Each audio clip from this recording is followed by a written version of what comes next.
Okay, let's get a few ground rules in place first. I like WWE 2K15 on PS4. It looks great, the wrestling is the most realistic it's been in a long time, but the centerpiece of the PS4 version, which is called My Career Mode, is one of the most overhyped pieces of boredom I have ever endured. So I thought I'd make a video about it, a video where I can just vent and shout into the void about how let down I feel. I'm a huge WWE fan, and I'm an even bigger WWE game fan.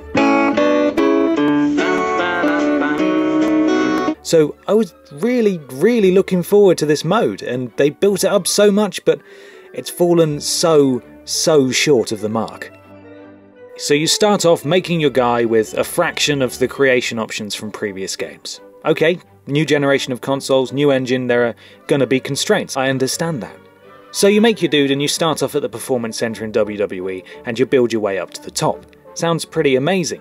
It's a great idea, and it's the sort of thing that causes closet wrestlers like myself, who would love to be a wrestler but really lack the physical prowess or fitness or... yeah, to get very excited, because we have the opportunity to live out this dream vicariously through this mode. In order to make your way up to the top, you have to put on good matches, and depending on how well you perform, you get a rating out of 5 stars, and you get more social media followers. The progression that your character makes is based on the amount of social media followers you have, and it doesn't matter if you win or lose, all that matters is that you put on a varied show with lots of different moves. It's a brilliant idea, in principle, but it doesn't work, because it's almost impossible to put on a 1-star match. If your match runs longer than 3 minutes, chances are you'll get a minimum of 4 stars. The only time you may ever struggle is when you start off down in NXT, building up your wrestler's stats, as he's only rated about 50 out of 100. Now you're down there for a good few hours of game time, but the only challenge you face is from overpowered opponents that are rated between 80 and 90 out of 100. You can try your hardest, but if they get a few moves off, you might as well just stay down. And herein lies another source of irritation. The roster for 2K15 is the smallest roster in a long time, and with a My Career mode that spans about 10 hours, the last thing you want to do is keep fighting the same guys over and over again, an issue that's as present when you're in NXT as it is when you get up to the major shows. Now this is probably why they added in a few goofy custom guys for you to fight as well, principal among them being Baron Blade. All you need is smiles, lots and lots of smiley smiles. Now I don't know who Baron Blade is, I don't know who designed Baron Blade, but one thing for sure is that he is the most boring, default looking guy I have ever seen. He looks like a cartoon character with his bright green outfit, and yes, I know a lot of wrestlers may seem like cartoon characters to those observing from the outside, but this guy really takes the biscuit. I mean, he's even introduced as B-Blade, because Baron isn't even a choice when setting up someone's entrance. These are the sort of constraints that we, as players, should have to deal with, not the game designers. They should be able to create whatever they want. And it might be forgivable if he was truly randomly created, but he's not. He's in everyone's game, along with the other slapdash looking randoms that come with him. So right at the beginning you sign your contract and you have a test match against Baron Blade, and at the end of it there's this weird cutscene where he starts stamping on you a lot for no reason, and then nothing happens and he just disappears into the ether, never to be heard from ever again. So you begin your journey. A journey that consists of crushing people in the same matches for hours and hours and hours and hours. And after taking part in countless stale matches with little or no narrative-based stimulus to keep you interested, you finally make it to Superstars. And the next goal is to get onto a pay-per-view. Now these pay-per-views are the big events that come round every month where all the storylines come together, so to wrestle on a pay-per-view is a really big deal. So when you finally do it, and you finally win your first pay-per-view match, which by this point is not so difficult because you've been playing for about 7 hours leveling up your guy, you get rewarded with something like 50,000 experience, and that's not an exaggeration, or SP as they call it in the game. So then you just level up your guy and you practically level 100 before even making it onto the main shows. So all that's left for you to do is just spend the rest of the campaign crushing people left, right and centre, just like you were before, but this time it's even easier and the matches are over even faster, and your hope for some kind of story element is increasingly ebbing away. Now the real crux of what's wrong with my career is just how little there is going on each week. It's just a match. There's no story. Every week you finish a match, the general manager says via a text box, "That was a good match, but there's nothing for you at the moment. I will let you know if we're going to line you up for some kind of push." It's actually probably just about the most realistic thing in the game, to be honest. A lot of wrestlers struggle to get to the pay-per-view level, but from a gameplay perspective it's so goddamn boring, because you're just sitting there playing these meaningless matches continuously against the same opponents over and over again. Eventually you make it to main event, whoop, big deal, who cares? Now at this point you faced most of the guys on the main roster several times, but you haven't faced the premium guys like John Cena, Daniel Bryan and Brock Lesnar. Those come when you eventually make it to SmackDown. And when you make it to SmackDown, you wrestle these guys practically every week, rendering any future matches with them, which may seem like a big deal on a pay-per-view when you're facing John Cena, completely meaningless, because you've beaten John Cena several times before. All good things must come to an end. Sometimes you get put in for a championship shot, and I must say in my 17-hour gameplay session, which was really hard to stay motivated to finish, I did win a few championships, but there's nothing ever leading up to it, no gripping storyline about redemption. They just keep dangling this carrot in front of you, and you hope that one day something is going to happen, and you keep playing to experience that thing, but nothing ever does happen. Even when you're a champion, you'll still get the same message from the bloody general manager saying, "Oh, we don't have anything for you at the moment, but keep playing and you might eventually get a push of some kind or something. Have fun." And every few weeks you might get a text message from some random that wants to fight you. Seriously, what is up with what little story there is being played out via text boxes? There's no voiceover, just an occasional message from someone saying, "I want to beat you up." And then you just have a meaningless fight and you destroy them and they disappear and the match is a throwaway. About halfway through my time on SmackDown, none other than Baron Blade from NXT shows up again and beats you up with a chair in one of the game's few cutscenes. Why Baron Blade? Old B-Blade?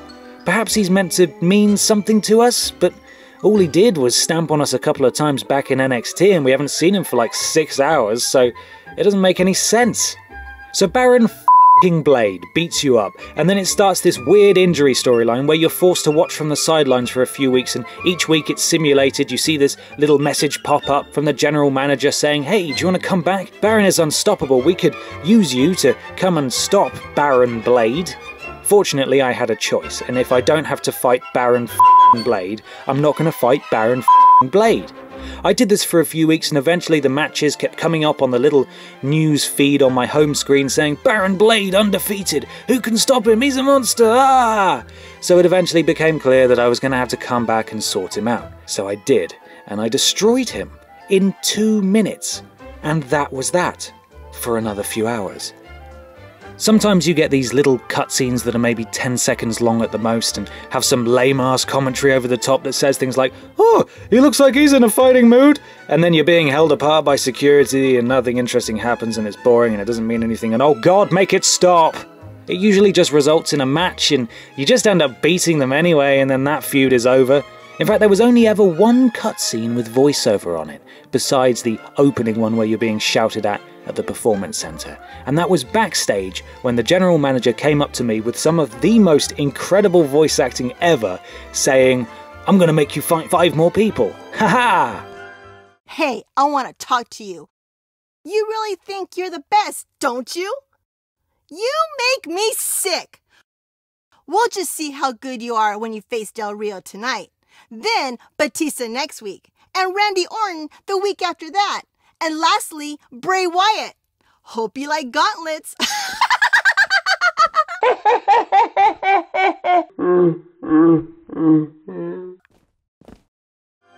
So by this point we've beaten, what, 7,000 people in a row? Seriously, I must have lost about 3 times during the 17-hour marathon. And this new stunt is not a daunting challenge because the matches are not hard. I'm practically Superman. I'm not bad at the game, and my guy's rated 100 out of 100. Now you can probably change the difficulty, but that's not the point. There is no motivation to carry on playing when no match ever feels special. So eventually you make it to Monday Night Raw, you've got about 500 million social media followers. Despite being one of the big dogs, you still only get to choose maybe 1 or 2 pay-per-views to work a year. This was all done so much better on SmackDown Here Comes the Pain from about 10 or 12 years ago. You would be able to select championships to go for, and even though there was no voice acting, the storyline was so much better because you got to choose what you wanted to do and how you wanted to do it. Whereas here we're at the mercy of a general manager that doesn't do any managing and an occasional text box. I never got to form tag teams, I never got to form groups, and I never got to do anything interesting. It really is just an endless cycle of repetitive matches waiting for the next installment of whatever the next tiresome pop-up will say. While you're busy despairing at just what the hell is going on, the timeline on your home screen is peppered with news saying things like Batista beats Randy Orton for the WWE title, and you're thinking that's cool, awesome, I can't wait to be in that position. But when you get there, it's pretty underwhelming too. You have this mini feud type thing with Brock Lesnar for the championship, who, in my game, wasn't even the champion at the time, according to the news stories that were appearing on my home screen. And there was this back and forth for a few weeks where every time I would just beat him up and there would be these little cutscenes that were maybe about 10 seconds long of the two of you being held apart by security or something. You end up fighting him at some random pay-per-view for the championship, not even WrestleMania, which would be far more appropriate as the biggest event of the year, just whichever one comes next on your calendar, whatever. Surprise, surprise, I destroyed him in record time. But upon finishing the match, my career ended. Yep, that was it. Win the title at a random pay-per-view and roll the credits.